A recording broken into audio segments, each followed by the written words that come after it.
The stagecoach lurched to a stop in front of the weathered saloon, and Fiona Crawford knew immediately that her gamble might cost her everything, including the frail man slumped against her shoulder whose shallow breaths had grown more labored with each passing mile. She pressed her palm against her father's forehead, feeling the fever that had plagued him since they left St. Louis 3 weeks ago. His eyes flickered open, cloudy with pain and exhaustion, and he managed a weak smile that broke her heart into 1,000 pieces. "We made it, Papa," she whispered, though she wasn't entirely sure where they had made it to. The telegram from Zane Brennan had said Salida, Colorado, a mining town nestled in the Arkansas River Valley where the mountain air was supposed to be healing. She had written to him honestly about her circumstances, about the consumption eating away at her father's lungs, about their desperate need for a fresh start. Most men would have withdrawn their proposal immediately. Zane Brennan had written back within the week, telling her to come anyway. The driver opened the door, and dust swirled into the cramped compartment. Fiona blinked against the bright Colorado sun, so different from the hazy skies of Missouri.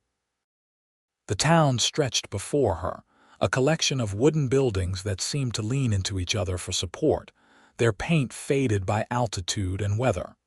Mountains rose in every direction, their peaks still crowned with snow despite it being late June of 1882. "Miss Crawford." A tall man stepped forward from the crowd that had gathered to watch the stagecoach's arrival.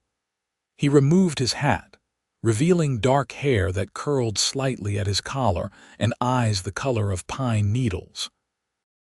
He looked younger than she had expected, perhaps 27 or 28, with broad shoulders and work-roughened hands that he twisted his hat between nervously. "I'm Zane Brennan, Mr. Brennan." Fiona gathered her skirts and prepared to step down, but his attention had already shifted to the figure still slumped in the coach. "Your father." His voice held no accusation, only concern, and something in Fiona's chest loosened slightly. "Thomas Crawford." Her father's voice was barely audible, but he was trying to straighten himself, to present some dignity despite his obvious weakness. "I apologize for the circumstances of our arrival." Zane didn't hesitate. He climbed into the coach and carefully helped Thomas to his feet, supporting his weight with a gentle strength that surprised Fiona. Her father was not a small man, even wasted by illness, but Zane bore him as though he weighed nothing at all. "No apologies needed, sir." "Let's get you somewhere comfortable." Zane looked over his shoulder at Fiona. "My ranch is about 3 miles north of town. I have a wagon waiting." The crowd parted as they moved through, and Fiona felt the weight of curious stares. She kept her head high, her hand on her father's arm as Zane guided them toward a sturdy wagon hitched to 2 horses. The animals were well cared for, their coats gleaming in the sunlight, and the wagon bed had been fitted with blankets and pillows. "I wasn't sure what you might need for the journey," Zane said, helping Thomas settle into the makeshift bed. "Doc Patterson said to keep him warm and out of the direct sun." "You consulted a doctor." Fiona climbed into the back of the wagon, arranging the blankets around her father's shoulders. "Seemed like the right thing to do." Zane secured their trunks to the wagon, then climbed into the driver's seat. "Hold on tight. The road gets rough in places." As they left Salida behind, Fiona studied the man she had agreed to marry. His letters had been straightforward, almost businesslike, explaining that he owned a cattle ranch and needed a wife to help manage the household. He had been honest about the isolation and the hard work, never making promises about romance or grand passion. She had appreciated his directness, had chosen him precisely because he seemed practical and steady. But nothing in his letters had prepared her for the kindness in his eyes when he looked at her dying father. The ranch appeared gradually, first as a line of fence posts stretching across the valley, then as buildings clustered against the mountainside. The main house was larger than she had expected, built from logs with a wide porch that wrapped around 3 sides. Smoke rose from the chimney, and chickens scattered as the wagon approached. An older woman emerged from the house, wiping her hands on her apron. She had silver hair pulled back in a severe bun, and a face weathered by years of mountain sun, but her expression softened when she saw Thomas. "This is Margaret Fuller," Zane said, jumping down from the wagon. "She helps me run the place and knows more about healing than anyone else in the valley." Margaret didn't waste time with pleasantries. She climbed into the wagon bed and pressed her fingers to Thomas's wrist, counting his pulse with practiced efficiency. "Consumption." "Yes, madam." Fiona felt her throat tighten. "The doctors in St. Louis said there was nothing more they could do. Doctors don't know everything." Margaret's voice was gruff, but not unkind. "The mountain air has helped others. No promises, but we will do what we can. Zane, get him into the downstairs bedroom. Miss Crawford, you will stay in the room across the hall so you can tend to him easily." Over the next few hours, Fiona watched as Zane and Margaret worked together with quiet efficiency. They settled Thomas in a bright bedroom that faced east, its windows open to let in the clean mountain air. Margaret brewed some sort of tea from dried herbs, supporting Thomas's head while he sipped the bitter liquid. Zane carried in bucket after bucket of hot water until a bath was ready, then discreetly withdrew, so Fiona could help her father wash away the grime of travel. When Thomas finally slept, his breathing easier than it had been in days, Fiona found Zane on the porch. The sun was setting behind the mountains, painting the sky in shades of gold and crimson. He stood with one shoulder against a post, staring out at the valley as though memorizing every detail. "Mr. Brennan," she began, but he turned and held up a hand. "Zane, please, if we are to be married, formality seems unnecessary." "Zane." The name felt strange on her tongue. "I need to know your expectations. My father's condition is worse than I described in my letters. He may not have much time left, and I cannot leave him to manage household duties. If you have changed your mind about our arrangement, I will understand." He was quiet for a long moment, his gaze steady on her face. "Did you think I would turn you out, send you back to St. Louis with a dying man?" "Some men would." "I am not some men." He straightened, crossing his arms over his chest. "Your father needs care and you need security. Those facts have not changed. As for the marriage, we can wait until you are ready. There is no rush. But you need help with the ranch." "The ranch has survived this long. It will survive a bit longer." He gestured toward the door. "Margaret has supper ready. You should eat something. You look like you have not had a proper meal in weeks." He was right, though Fiona had not realized how obvious her exhaustion must be. She followed him inside to a kitchen that smelled of bread and roasted meat. The table was set for 4, and Margaret was ladling soup into bowls with brisk efficiency. "Your father is sleeping soundly," Margaret said, pushing a bowl toward Fiona. "The tea will help with the pain and the fever. He should rest through the night." The soup was rich with vegetables and tender beef, and Fiona found herself eating with an appetite she had not felt in months. Zane sat across from her, his attention focused on his own meal, but she caught him glancing at her occasionally, as though trying to reconcile the woman before him with whatever he had imagined from her letters. "Tell me about the ranch," she said, breaking the comfortable silence. "Your letters mentioned cattle, but I know little about ranching." Zane set down his spoon, warming to the subject. "I have about 500 head right now, mostly Herefords. The grazing is good here in the summer, though we have to move them to lower pastures when winter comes. I have 3 men who work for me full-time, and we hire more during roundup and branding season. It sounds like a substantial operation. It has taken me 8 years to build it up. I came to Colorado with nothing but a horse and a bedroll, worked for other ranchers until I had enough saved to buy land of my own. Pride colored his voice, but it was the honest pride of someone who had earned what he had through hard work. The house was barely more than a shack when I built it, but I have been adding to it each year. It is a beautiful home, Fiona said sincerely. The rooms she had seen were simply furnished but clean and well-maintained, with touches that spoke of care rather than wealth. You should be proud of what you have accomplished, Margaret snorted softly. What he has accomplished is working himself half to death. The man has not taken a day of rest since I have known him, and that is going on 6 years now. Someone has to keep the place running, Zane protested, but there was affection in his tone when he looked at the older woman. And you are one to talk about rest. I have never seen you sit idle. I will rest when I am dead. Margaret stood and began clearing the dishes. Which will not be today, so you two stop worrying about me.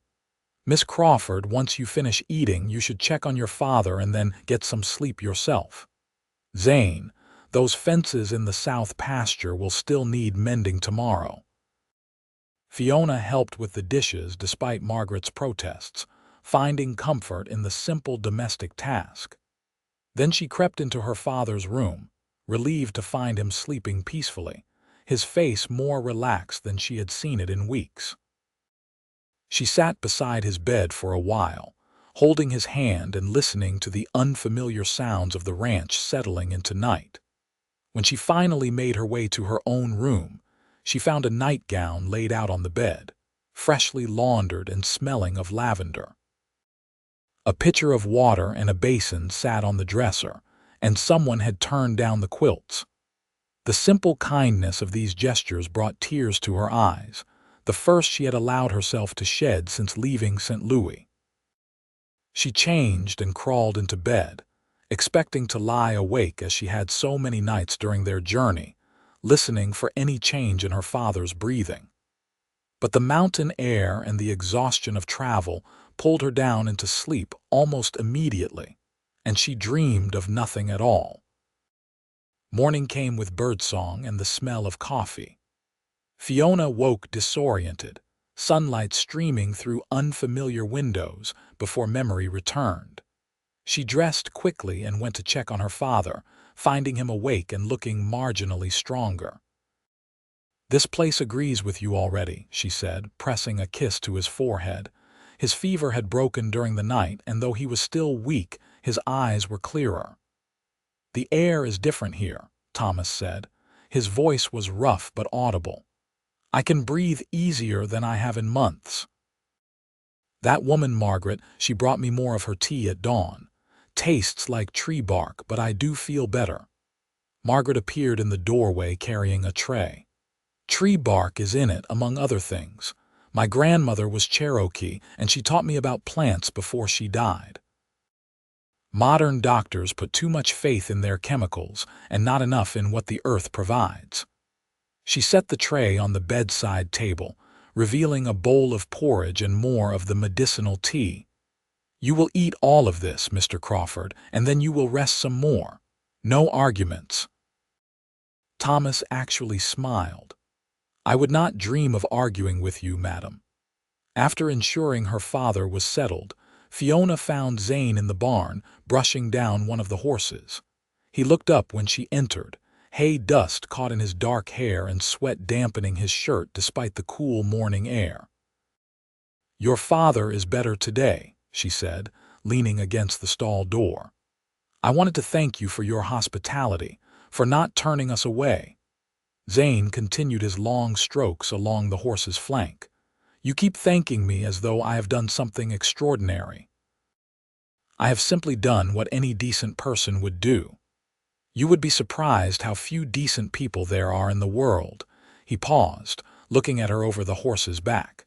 "Then you have been acquainted with the wrong people. Out here, we help our neighbors because we never know when we might need help ourselves. The mountains do not care about your pride or your independence. They will kill you just as quickly either way. Is that why you agreed to marry someone you had never met? Practicality. The question came out more harshly than she had intended, but Zane did not seem offended. He set down the brush and walked around the horse to face her. Partially. I do need help running this place, and the loneliness gets heavy during the long winters. But I also thought maybe you needed something too.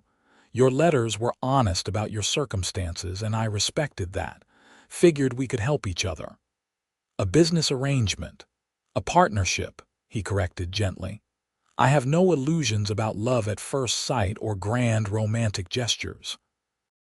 But I believe two people can build something good together if they are both willing to work at it. Maybe that is not what you hoped for when you answered my advertisement, but it is what I can offer. Fiona thought about the alternative she had left behind in St. Louis. No work, no money, and her father dying in a rented room that smelled of mold and despair. She thought about the other proposals she had received from her advertisement, the ones that had made her skin crawl with their presumption and entitlement. Zane Brennan offered no poetry or passion, but he offered something more valuable, respect and stability. It is more than I hoped for, she said honestly, and more than I deserve given the circumstances. Everyone deserves kindness. Zane picked up a bridle from the wall and began working oil into the leather with his strong fingers. Now, if you are going to be mistress of this ranch, you should know what that entails. Can you ride? I learned as a girl, though it has been years. We will start you on Buttercup. She is gentle and used to inexperienced riders. He gestured toward a Palomino mare in the far stall. You will need to know the boundaries of the ranch, where the water sources are, how to spot trouble with the cattle. And you will need to learn to shoot, in case of mountain lions or the occasional aggressive bull. The next few hours passed in a blur of information. Zane was a patient teacher, explaining everything from the ranch's accounting books to the proper way to saddle a horse. He showed her the smokehouse, the root cellar, the chicken coop where Margaret gathered eggs each morning. 3 ranch hands appeared at midday, tipping their hats respectfully when Zane introduced her as his intended bride. By the time they returned to the house for lunch, Fiona's head was spinning with details, but she felt a spark of something she had not experienced in years: purpose. Her father was resting comfortably, his condition stable if not improved.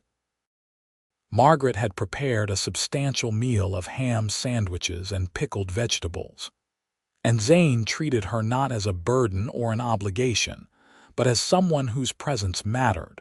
Over the next 2 weeks, they fell into a rhythm.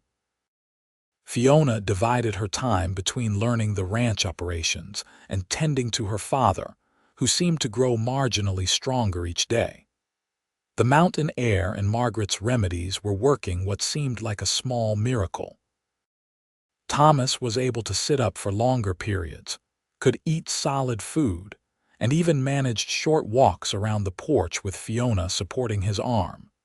Zane spent his days working the ranch, but always made time to check on Thomas in the evenings. Fiona would find them talking quietly on the porch, her father sharing stories from his younger days when he had worked as a newspaper editor, Zane listening with genuine interest.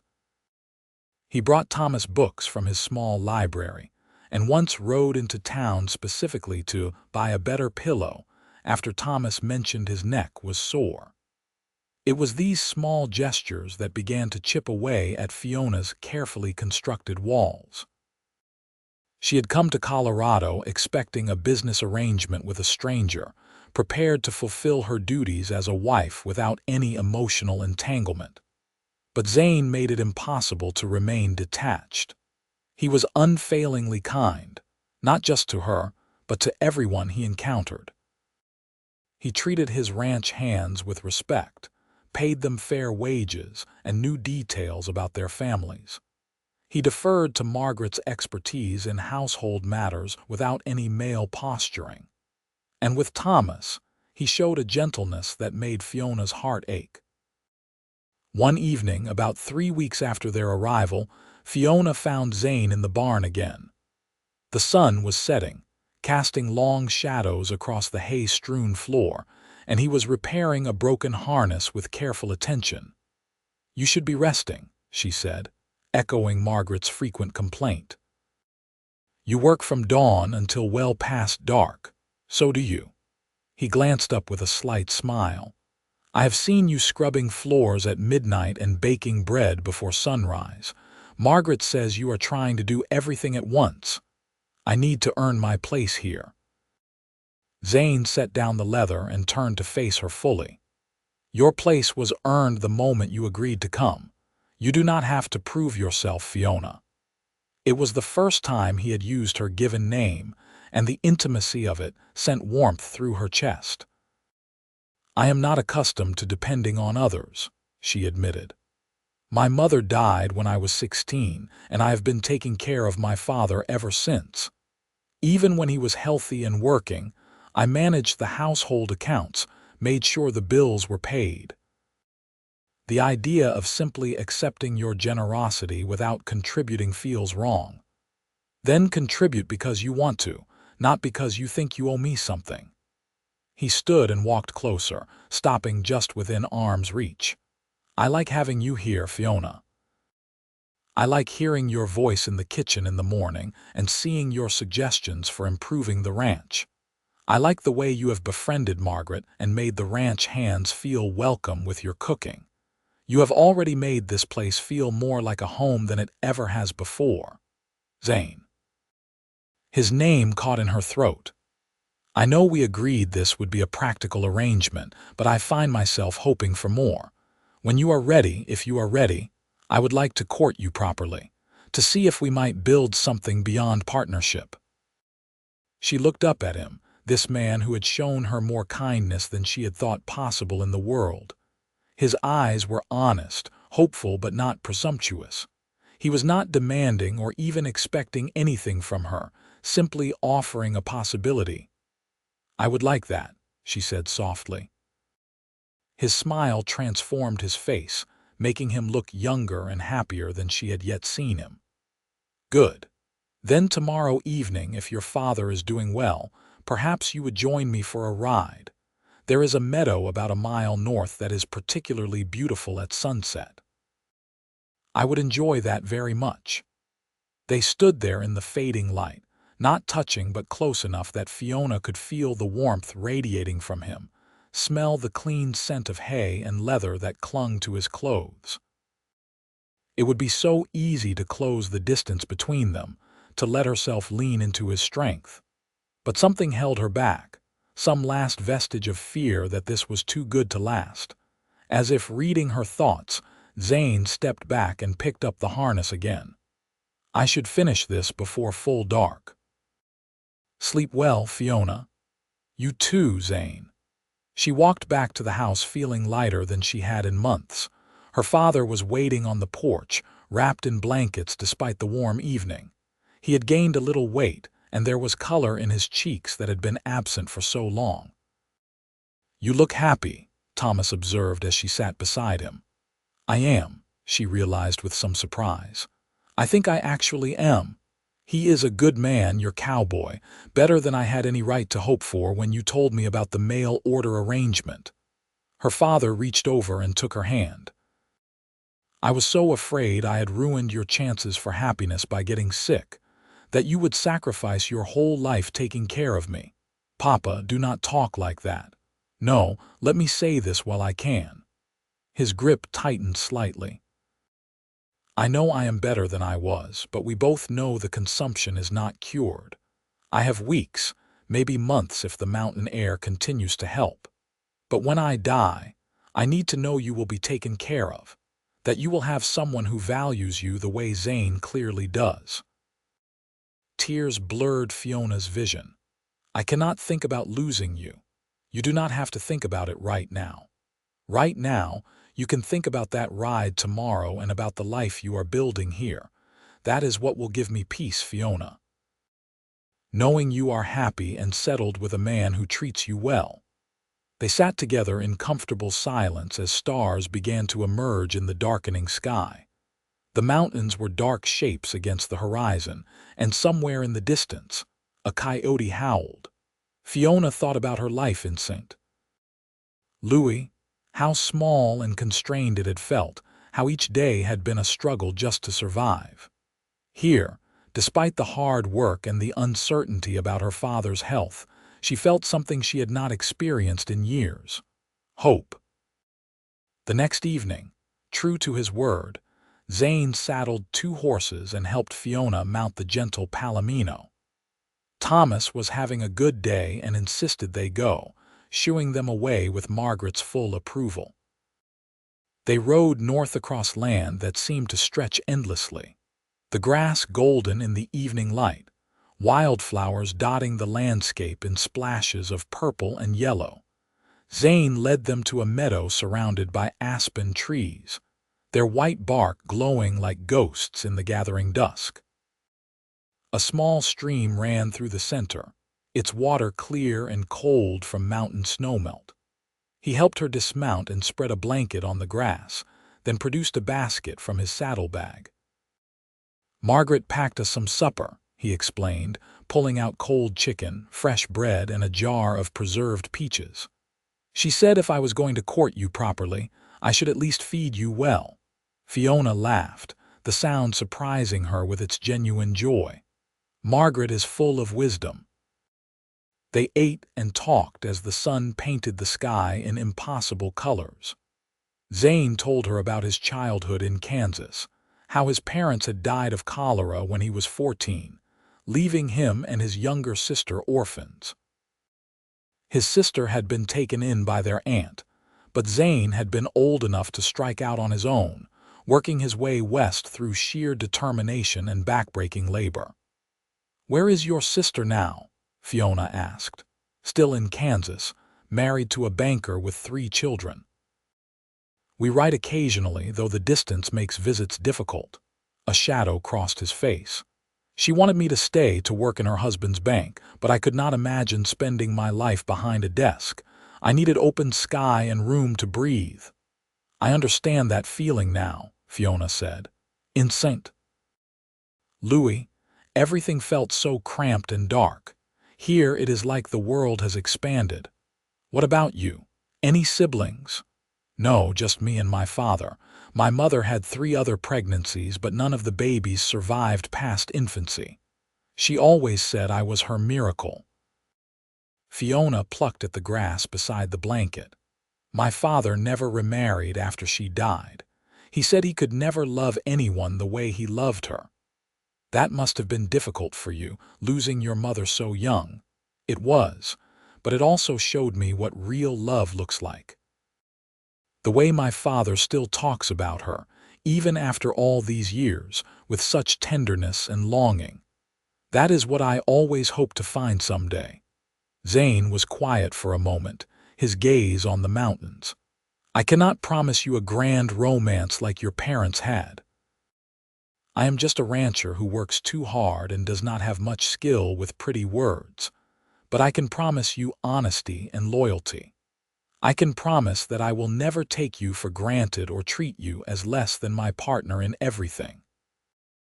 And I can promise that I will spend every day trying to make you glad you came to Colorado." Fiona's throat tightened with emotion. "Those are not small promises, Zane. No, they are not. But they are promises I intend to keep."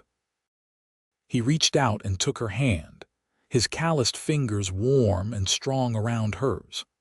They sat like that as darkness fell and stars emerged overhead, more stars than Fiona had ever seen in her life, scattered across the sky like diamonds on black velvet. "There is something magical about this place," she whispered, afraid to break the spell. "I have always thought so. That is why I chose to build here, even though there was better grazing land farther east. Something about these mountains makes me feel like anything is possible." They rode back to the ranch slowly, their horses walking side by side. When they reached the barn, Zane helped her dismount, his hands lingering on her waist a moment longer than necessary. In the lamplight spilling from the house, his eyes were dark and warm. "Thank you for tonight," Fiona said. "It was my pleasure. I hope we can do it again soon." She found herself leaning forward, rising on her toes to press a soft kiss to his cheek. His skin was warm beneath her lips, rough with evening stubble. When she pulled back, his expression was one of such pleased surprise that she had to smile. "Good night, Zane." "Good night, Fiona." Over the following weeks, they continued their courtship in small, stolen moments between the demands of the ranch and Thomas's care.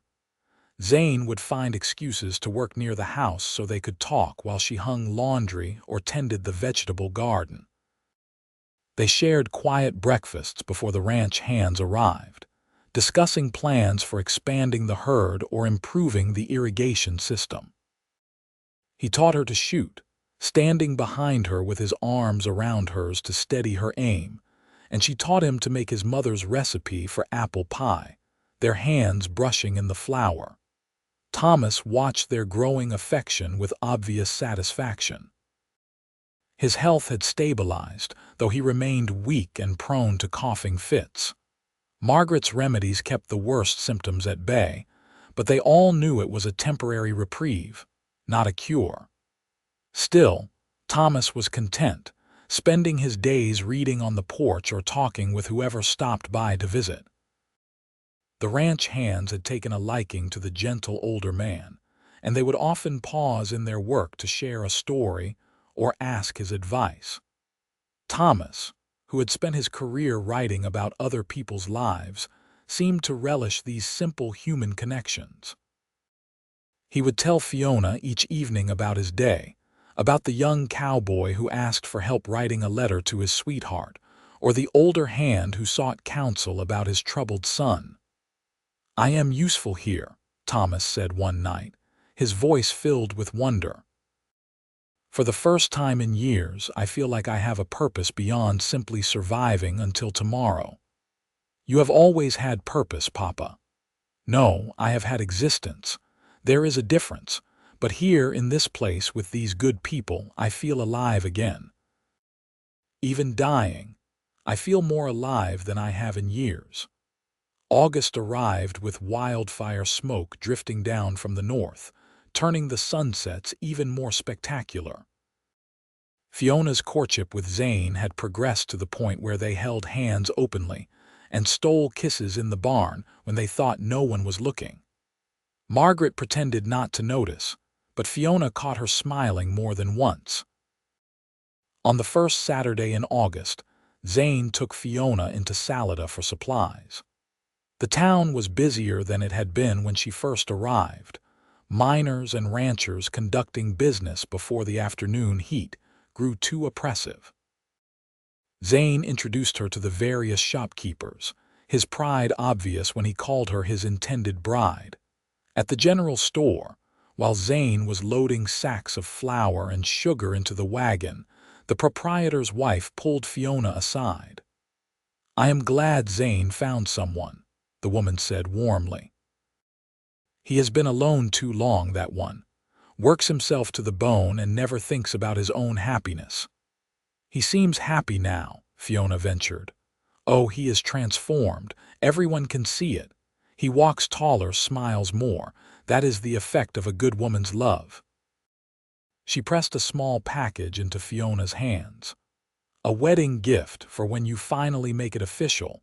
Lace from my own wedding dress. It will bring you luck." Fiona thanked her, touched by the gesture from someone who was still practically a stranger. But that seemed to be the way of things in Salida. People looked out for each other, welcomed newcomers, and celebrated their neighbors' happiness. On the ride back to the ranch, Fiona broached the subject that had been on her mind. "We should set a date for the wedding. It has been nearly 2 months, and people are starting to talk." Zane glanced at her, his expression careful. "Does it bother you what people say?" "No, but I do not want them thinking poorly of you for having an unmarried woman in your house. and I do not want them thinking poorly of me either. Then when would you like to marry? Soon. Before the weather turns and while my father is still well enough to see it. Zane pulled the wagon to a stop in the middle of the dusty road and turned to face her fully.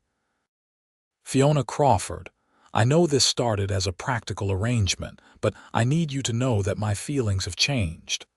I am courting you not out of obligation or convenience, but because I have come to care for you deeply. If we marry, it will be a real marriage in every way.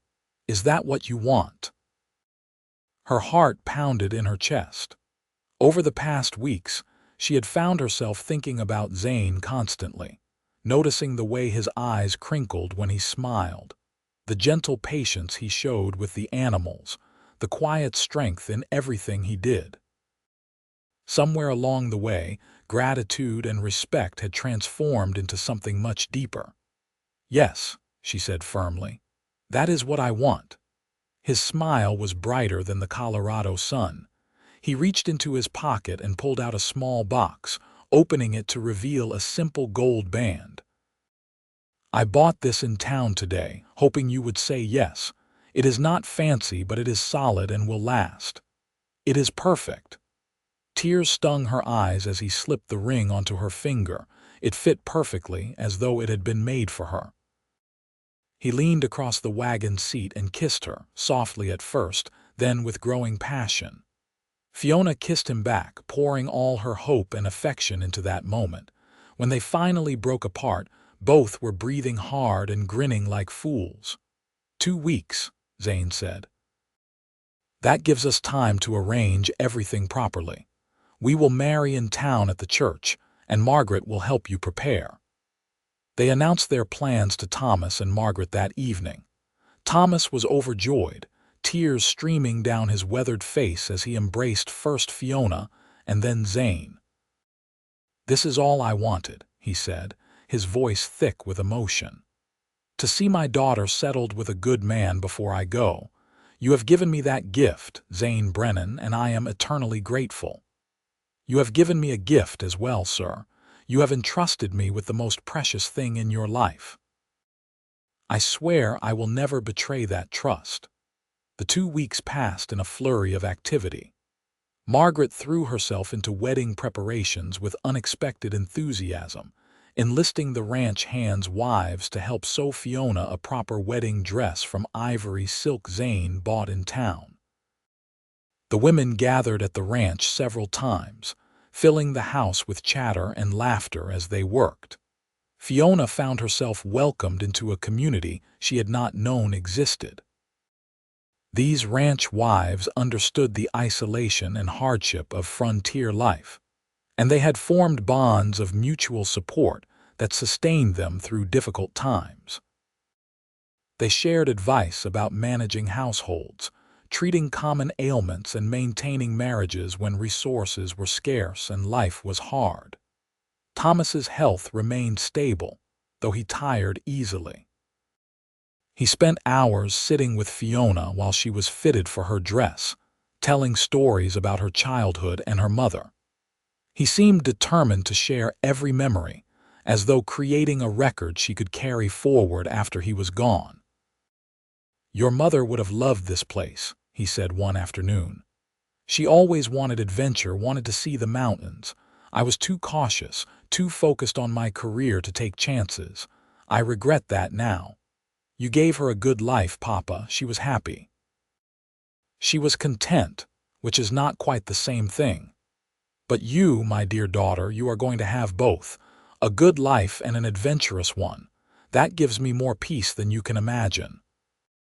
The night before the wedding, Fiona lay awake thinking about the strange path that had brought her to this moment. 6 months ago, she had been desperate and frightened, watching her father die slowly in a cramped room while her savings dwindled to nothing. Answering Zane's advertisement had been an act of desperation, a last gamble when all other options had been exhausted. But somehow, impossibly, that gamble had paid off in ways she never could have anticipated. She had not just found security and stability. She had found home.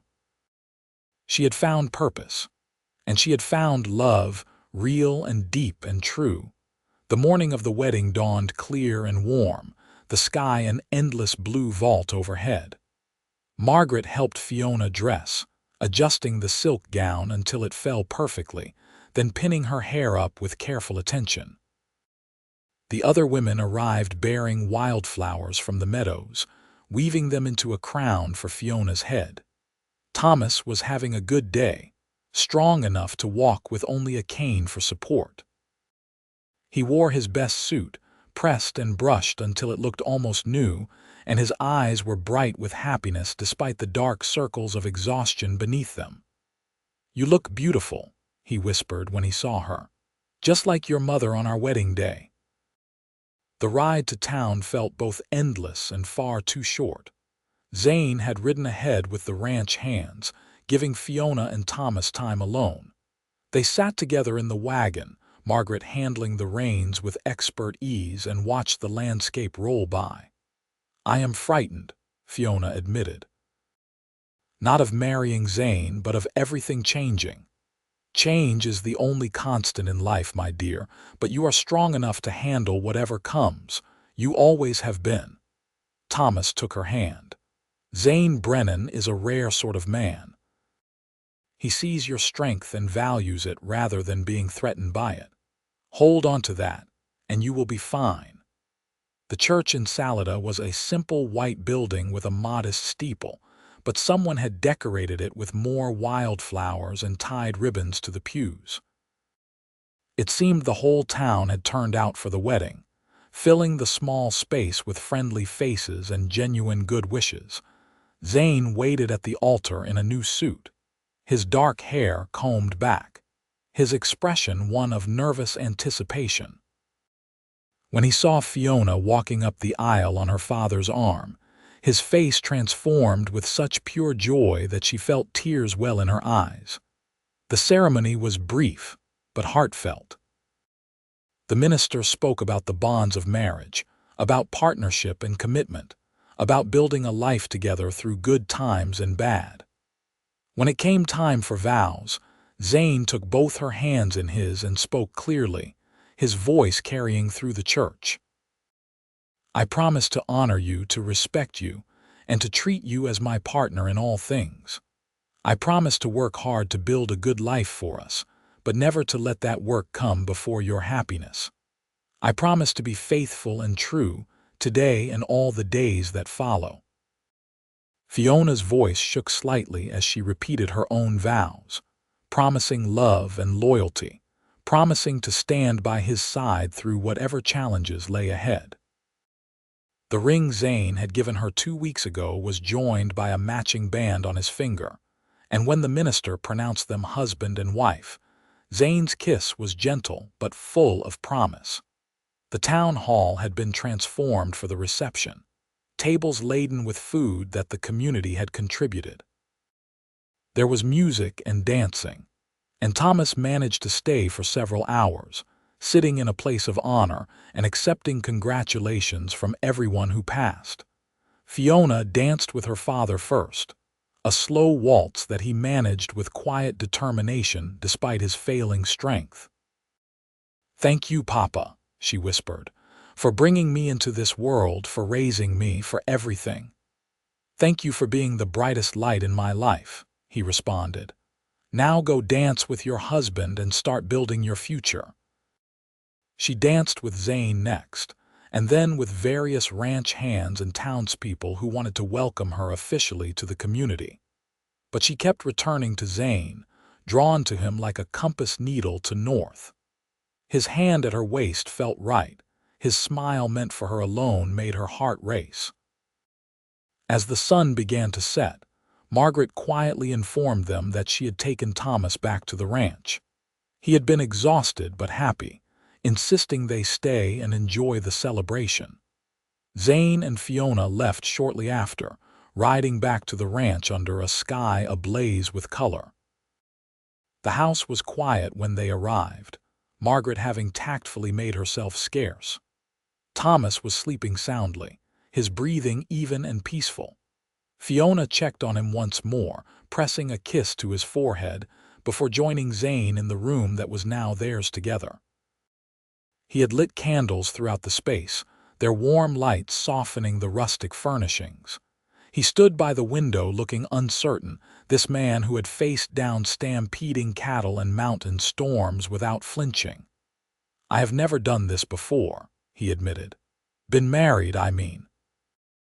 "I want to do right by you, Fiona." She crossed the room and took his hands. "Neither have I. We will figure it out together." Their wedding night was tender and sweet, two people learning each other's rhythms, building intimacy through touch and whispered words. Afterward, they lay tangled in the sheets, Fiona's head on Zane's chest, listening to the steady beat of his heart. "I love you," she said softly, the words coming easily now. "I did not expect to, but I do. I love you too." He pressed a kiss to the top of her head. "More than I thought possible to love anyone."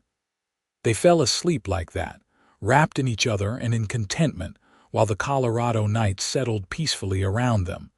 The next few weeks were blissful despite the shadow of Thomas's illness.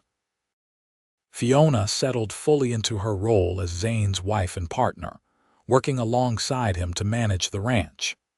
They fell into an easy rhythm, their partnership strengthened by genuine affection and growing trust. Thomas's condition remained stable, but he was visibly growing weaker. Margaret's remedies could only do so much, and they all knew the consumption was winning its slow battle. But Thomas seemed at peace, spending his days on the porch watching the mountains and talking with anyone who stopped by to visit. One afternoon in late September, when the aspen trees had turned gold and the air carried the first hint of coming winter, Thomas asked Zane to sit with him while Fiona was in town with Margaret. "I need to thank you properly," Thomas began, his voice thin but clear. "Not just for marrying my daughter, though I am grateful for that, but for giving me peace in my final days." "Sir, you do not need to thank me." "Yes, I do. I was so afraid, Zane. Afraid of dying alone in some charity hospital, afraid of leaving Fiona with nothing, afraid that my life had meant nothing in the end. But here, in this place, you have given me something precious. You have given me dignity and purpose. You have let me spend my last weeks somewhere beautiful, surrounded by good people. You have given me the gift of seeing my daughter happy and settled before I go. That is more than most men get, and I am profoundly grateful." Zane felt his throat tighten. "You are a good man, Thomas Crawford. Your life has mattered, and you will be remembered with respect and affection by everyone here. I know that now. That is your gift to me." Thomas reached out and gripped Zane's hand with surprising strength. "Take care of my girl. She is stronger than she knows, but she has been carrying heavy burdens for too long. Let her lean on you. Let her be happy." "I will. I swear it." They sat together in comfortable silence until Fiona returned, and though nothing was said, she seemed to sense that something significant had passed between them.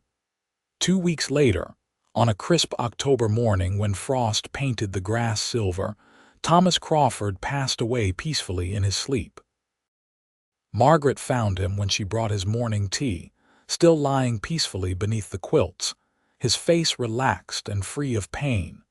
Fiona grieved hard but clean, tears flowing freely as she said goodbye to the man who had shaped her entire life.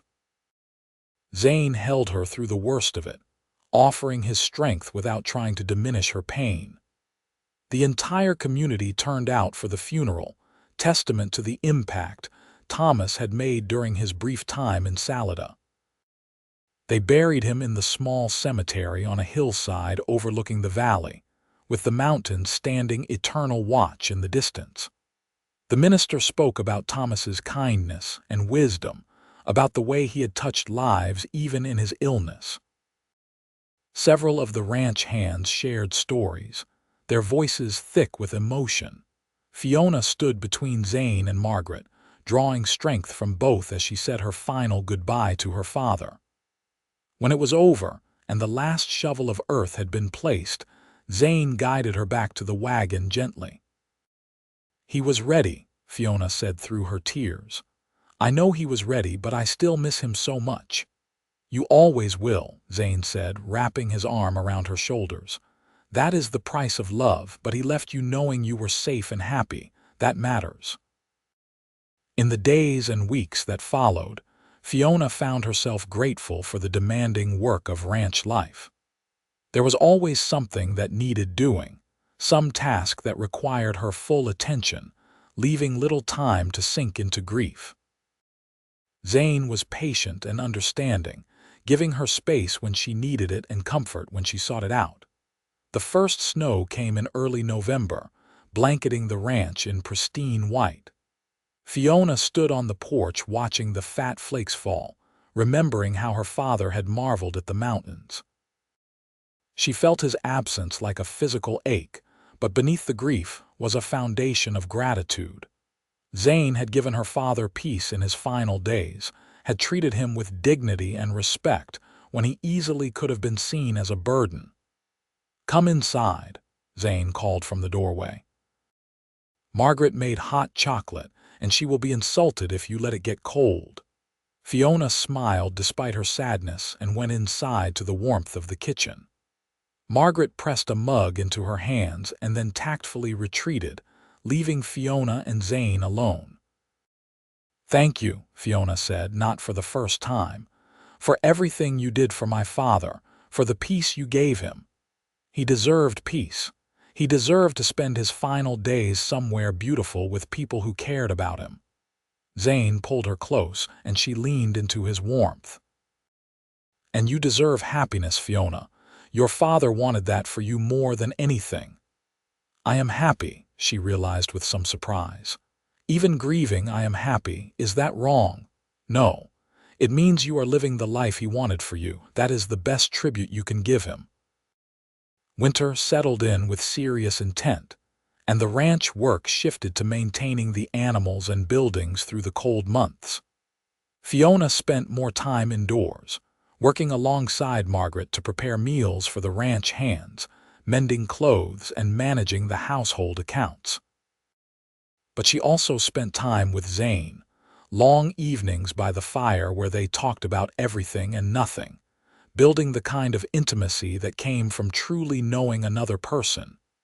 In January, during a brief thaw, Fiona realized she was pregnant. The signs had been there for weeks, but she had been so caught up in grief and winter routine that she had not noticed. She told Zane one evening after supper, watching nervously for his reaction.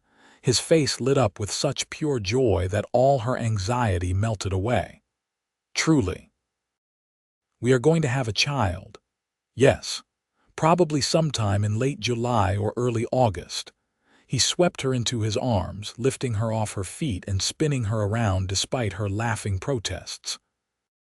When he set her down, he immediately became overprotective, insisting she sit down, checking that she was not cold, asking what she needed.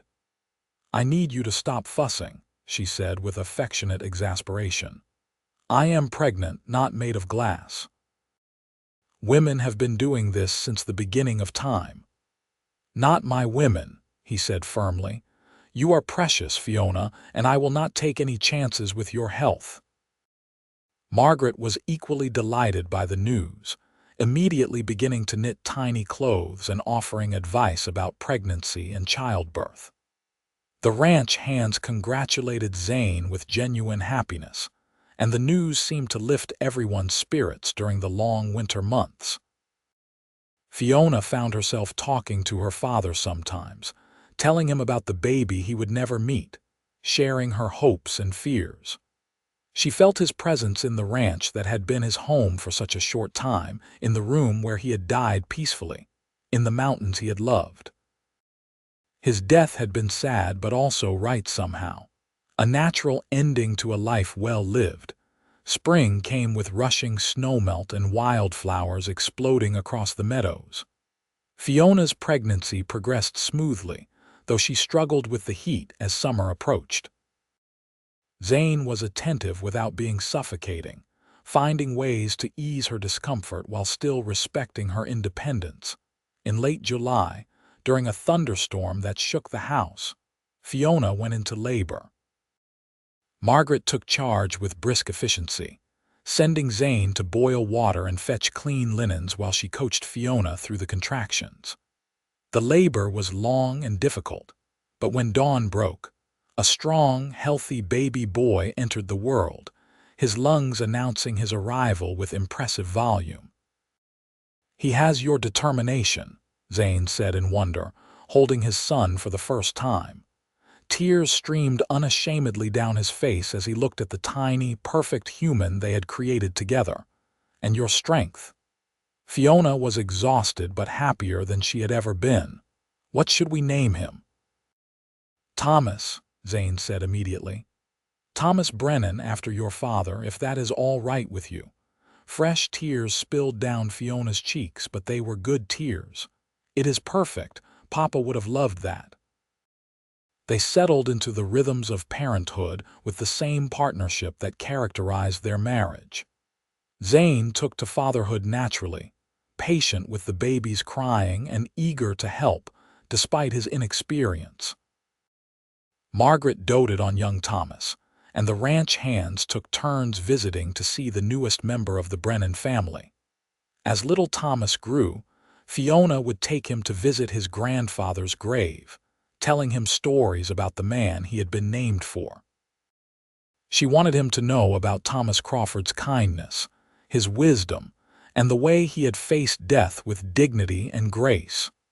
The ranch prospered under their combined management. Zane expanded the herd, and Fiona proved to have a talent for the business side of ranching, keeping meticulous records and finding buyers willing to pay premium prices for their quality cattle. They were partners in every sense, each contributing their strengths to build something lasting. When Thomas was 2 years old, Fiona became pregnant again. This time she carried a daughter who arrived easily on a mild spring evening. They named her Caroline, after Fiona's mother, and she had her father's dark hair and her mother's determination. The years passed in a blur of hard work, laughter, and love. They added 2 more children to their family, another boy they named Nathan, and a second daughter they called Rose. The house rang with children's voices, and the ranch hands grew accustomed to small helpers trying to assist with chores. Zane proved to be as devoted a father as he was a husband, spending time with each child individually, teaching them about the land and animals, instilling in them the values of hard work and integrity. Fiona watched him with their children and fell in love with him over and over again, seeing new depths to the man she had married. Margaret remained with them, growing older but no less capable, becoming a beloved grandmother figure to the children. She taught them about plants and healing, passing on the knowledge her Cherokee grandmother had given her. She lived to see young Thomas graduate from school and begin seriously courting a girl from town. And she died peacefully in her sleep at the age of 78, surrounded by the family she had helped build. On their 10th wedding anniversary, Zane took Fiona back to the meadow where he had first told her he wanted to court her properly. The children were staying with friends in town, giving them a rare evening alone. They spread a blanket on the grass and watched the sunset paint the mountains in shades of gold and crimson, just as they had that first time. "You ever regret it?" Zane asked. "Answering my advertisement, coming to Colorado with your dying father?" Fiona looked at him in surprise. "Never. Not for a single moment. This life we have built together, this family, this home, it is more than I ever dreamed possible. Your father would be proud of you, of who you have become, of the life you have made. He would be proud of you too. You gave him such a precious gift, Zane. You gave him peace and dignity when he had every reason to expect neither. You welcomed a dying man into your home and treated him like family. That kindness changed everything, not just for him but for me. It showed me who you really were, and it made me believe that good men still existed in the world." Zane pulled her close, and she rested her head on his shoulder, breathing in the familiar scent of him mixed with grass and wildflowers. "I am the one who received a gift. You came into my life and transformed it completely. Before you, I had a ranch and an existence. Now I have a home and a reason for everything I do." They sat in comfortable silence as stars began emerging overhead, the same stars that had witnessed their first tentative steps toward love a decade ago. So much had changed since then. Thomas Crawford had found peace in the mountains and been laid to rest overlooking the valley he had grown to love. Fiona had transformed from a desperate woman fleeing poverty into a confident rancher's wife and mother. Zane had evolved from a lonely cowboy into a devoted husband and father. But some things had not changed. The mountains still stood eternal watch over the valley. The ranch still demanded hard work and dedication. And the love that had grown between Fiona and Zane still burned bright and true, tested by time and hardship and only made stronger. "We should head back before full dark," Zane said eventually, though neither of them moved. "The children will want to hear about our evening," and Margaret left strict instructions about not staying out too late. Fiona laughed, remembering that Margaret had been gone for 3 years now. "I think you mean Mrs. Patterson left instructions, though she does have Margaret's same bossy streak. Mrs. Patterson was the widow who had agreed to help manage the household after Margaret passed. And while she was nothing like Margaret in personality, she took her responsibilities seriously and had become an indispensable part of the ranch." They rode back slowly, their horses walking side by side through the gathering darkness. The ranch appeared gradually, windows glowing with lamplight, smoke rising from the chimney. Home. Not just a house or a business, but a true home filled with love and life, and the daily chaos of raising 4 children. Young Thomas ran out to greet them, now a lanky 12-year-old who had inherited his namesake's thoughtful nature along with his mother's determination. "Mama, Papa, Caroline would not let me have the last piece of pie, and Nathan keeps pulling Rose's braids, and Mrs. Patterson said if we do not settle down, she will make us all go to bed without supper tomorrow." "Sounds like a normal evening," Zane said with a grin, dismounting and then helping Fiona down. "Where is this pie situation that requires parental intervention?" As they walked toward the house, surrounded by the cheerful chaos of their children's voices, Fiona felt a deep sense of contentment settle over her. This was what her father had wanted for her. Not just security or stability, but genuine happiness. A life filled with purpose and love, challenges and triumphs, the everyday joys of family and home. She thought about that desperate woman who had climbed off the stagecoach 10 years ago, terrified and exhausted, carrying the weight of her dying father and an uncertain future. She had gambled everything on a stranger's kindness, on the slim hope that her honesty about her circumstances would not drive him away. That gamble had paid off beyond her wildest dreams. Zane had not just accepted her father, he had welcomed him, had given him peace and dignity in his final days.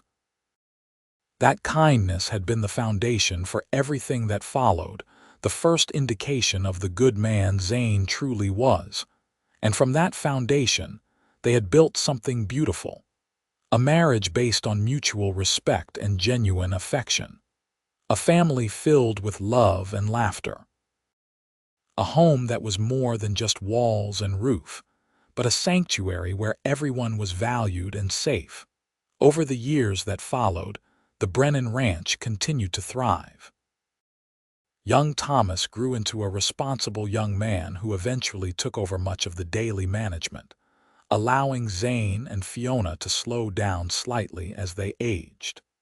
He married at 22, bringing home a sweet-natured girl named Emma who fit into the family seamlessly. Caroline proved to have inherited her grandmother's adventurous spirit, becoming a teacher in Salida and eventually marrying a young lawyer who moved to town. Nathan was drawn to ranching like his father, content to spend his days working the land and caring for the cattle. And Rose, the youngest, surprised everyone by developing a passion for medicine, traveling east to study nursing before returning to serve the Salida community.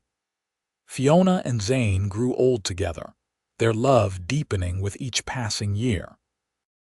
They sat on the porch many evenings, watching the mountains they both loved, talking about their children and grandchildren, remembering the journey that had brought them together. "I think about that first day sometimes," Fiona said one evening when they were both well into their 60s. "How terrified I was stepping off that stagecoach, how certain I was that you would send us away when you saw how sick my father really was." "I think about it too," Zane admitted. "How you looked at me with such desperate hope in your eyes, trying to be brave even though you were clearly exhausted and frightened. I knew right then that I had to help, whatever it took. You did more than help. You gave us everything. You gave my father peace and dignity when he had every reason to expect charity at best and contempt at worst. You gave me a home and a purpose, and a love I never thought I would find. You gave me a family and a life beyond anything I could have imagined. You gave me just as much, Fiona. Before you came, I was just going through the motions, working hard but not really living. You brought warmth and laughter and meaning to everything. You turned this ranch into a home and made me believe in possibilities I had stopped letting myself dream about." They held hands, their fingers intertwined with the ease of decades of practice, and watched the sun set behind the mountains. The same mountains that had witnessed their first tentative conversations, their courtship, their wedding, and all the years that followed. The same mountains where Thomas Crawford had found peace in his final days, looking out at beauty that made dying a little easier to bear. "He would have been so proud of our family," Fiona said softly. "Of the children and grandchildren, of the life we have built here. He was proud of you long before any of that. He told me so during one of our talks on the porch. He said you were the bravest person he knew, that you had sacrificed so much to care for him without ever complaining or making him feel like a burden. He said his only regret was that he had not been able to give you an easier life. He gave me everything that mattered. He taught me about love and loyalty, about facing hardship with grace and dignity. Those lessons shaped who I became, and I have tried to pass them on to our children." As darkness fell and stars emerged overhead, they went inside to the house that had sheltered 3 generations of Brennans. The rooms held memories of birthdays and holidays, of children learning to walk and growing up, and eventually leaving to build their own lives. But they also held memories of quiet evenings and whispered conversations, of love expressed in daily kindnesses and grand gestures alike. Years later, when Zane passed away peacefully at 71 after a brief illness, Fiona mourned deeply, but without regret. They had built a good life together, had loved well and completely, had created a legacy that would continue long after they were both gone. She had him buried next to the plot she had chosen for herself, on the same hillside where her father rested, overlooking the valley they all had loved. She lived another 5 years, watching her grandchildren grow and welcoming great-grandchildren, before finally following her husband and father to rest. The entire community turned out for her funeral, testament to the impact she had made during her decades in Salida. Young Thomas, now a middle-aged man himself, stood at his mother's grave and told stories about her courage and kindness, about the way she had come to Colorado with nothing but a dying father and desperate hope, and had built a legacy of love and family that would endure for generations. The ranch remained in the Brennan family, passed from parent to child as the years rolled on. Each generation added their own touches while respecting the foundation that Zane and Fiona had built. The house was expanded and modernized, but the original rooms were preserved, particularly the downstairs bedroom where Thomas Crawford had spent his final peaceful days. The hillside cemetery grew crowded over the decades, but 3 graves remained the most visited. Thomas Crawford, who had found dignity in dying. Zane Brennan, who had proven that kindness could transform lives. And Fiona Crawford Brennan, who had gambled everything on hope and love and had won more than she ever dreamed possible. Their story became part of Salida's history, told and retold to newcomers and children, a reminder of the values that had built the community. The mail-order bride who came with her dying father, the cowboy who gave him peace in his final days, and the love that grew between them, transforming 2 strangers into partners, into lovers, into the foundation of a family that would span generations. In the end, it was not the grand gestures or dramatic moments that defined their story, but the quiet, everyday choices they made. The choice to be kind when it would have been easier to turn away. The choice to build something together rather than remaining alone. The choice to love fully and completely, without reservation or condition. Those choices echoed through the decades, shaping not just their own lives but the lives of everyone who came after. Children and grandchildren and great-grandchildren, all benefiting from the foundation of love and respect that Zane and Fiona had built in those early days when a dying man found peace in the Colorado mountains. And sometimes, on clear summer evenings when the sunset painted the mountains in impossible colors, family members would swear they could feel the presence of those who had come before. Thomas Crawford, content and at peace.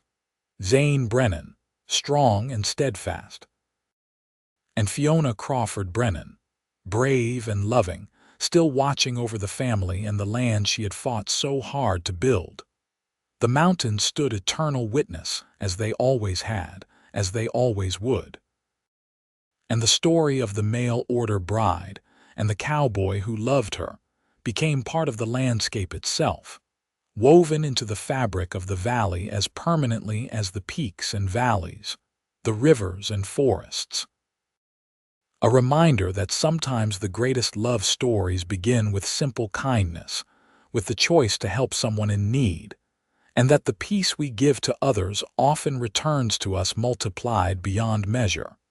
Their legacy was not measured in cattle or land or money, though the ranch remained prosperous. It was measured in the generations of children who grew up knowing they were loved, in the community that had been strengthened by their example, in the countless small kindnesses that rippled outward from the choice Zane made that day when he welcomed a desperate woman and her dying father into his home and his heart.